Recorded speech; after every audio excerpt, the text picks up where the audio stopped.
নমস্কার বন্ধুরা, বানাচ্ছি আমের আচার। অনেকগুলো আম মেয়ে নিয়ে এসেছে, তো কাঁচা আম দিয়েই করছি। এটা কাঁচা আম দিয়েই ভালো হয়। আর সত্যি কথা, আমি আচার খুব যে ভালো পারি তা নয়।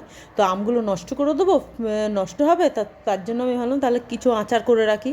আমটাকে এরকম করে কাঁচা আম দিয়ে এটা সবথেকে ভালো হয়। কাঁচা আমটাকে ভালো করে খোসা ছাড়িয়ে ভালো করে গ্রেড করে নিয়েছি। দেখুন, ভালো করে গ্রেড করে নিয়েছি।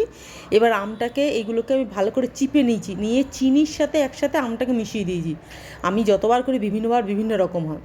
এর মধ্যে দিয়ে দিয়েছি চিনি আর আম, তার সাথে দিয়ে দিয়েছি 1 কাপের মতন জল দিয়েছি, সাথে দিয়েছি নুন, আর সাথে দিয়েছি একটুখানি বিট নুন, আর দিয়েছি 2 চামচ লঙ্কা গুঁড়ো। এর মধ্যে আপনার চিলি ফ্লেক্সও দিতে পারেন, কিন্তু আমি লঙ্কা গুঁড়ো দিয়েছি। ভাজা মশলা সব কিছু দেওয়া যায়, কিন্তু আমি কিচ্ছু দিইনি।